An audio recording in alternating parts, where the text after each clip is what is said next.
सुन व्यवस्था ढोरीपुर में पान खइह जौनपुर में नसता मोहन वाला ताजा राजा कहत जाई रसता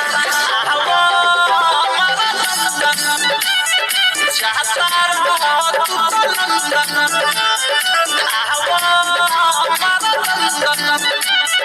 जाता रहो तू तो लंदन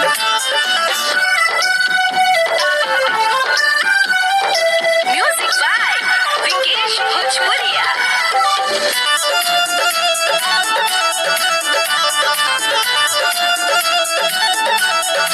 चोली बाजार में बोली ना बोली लहंगा नगर पीछे में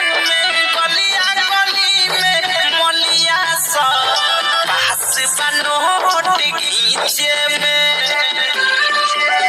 अरे चोली बाजार में बोली ना बोली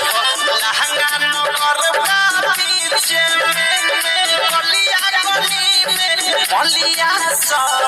पास बनोट गीचे में झूलापुर रसगुल्ला खइह सायापुर सब पापड़ी महापुर में मिश्री मिली सोट के खइह राबड़ी लालीपुर में घूमे सब छौरी खाली लाबड़ी चाय के बेरी खालो होई जवानी के मुर्गा बड़ी आवा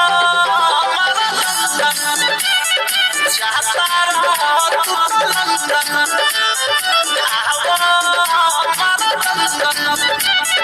जाता रहो तू तो लंदन